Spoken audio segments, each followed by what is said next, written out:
নমস্কার, আমার বুদ্ধিবৃদ্ধি চ্যানেলে ভিডিও 9 নম্বর পর্বে 2024 সালে হুবহু ক্যালেন্ডার যে কোনো সালের বার নির্ণয় মাত্র 5 সেকেন্ডে।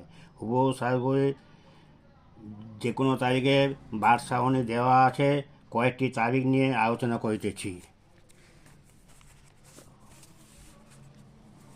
যেমন 21শে আগস্ট 2024, এই 21 তারিখকে 7 দিয়ে ভাগ, 7 3 21 শূন্য ভাগশেষ, অর্থাৎ আগস্ট মাসের 7 তারিখে যে বার তাহাই নির্ণয় বার, অর্থাৎ বুধবার।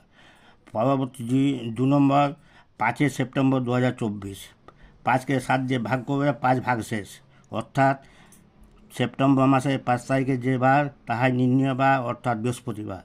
3 নম্বর 25 ডিসেম্বর 2024, 25কে 7 দিয়ে ভাগ, 7 3 21 4 ভাগশেষ, অর্থাৎ ডিসেম্বর মাসের 4 তারিখে যে বার তাহাই নির্ণয় বার, অর্থাৎ বুধবার।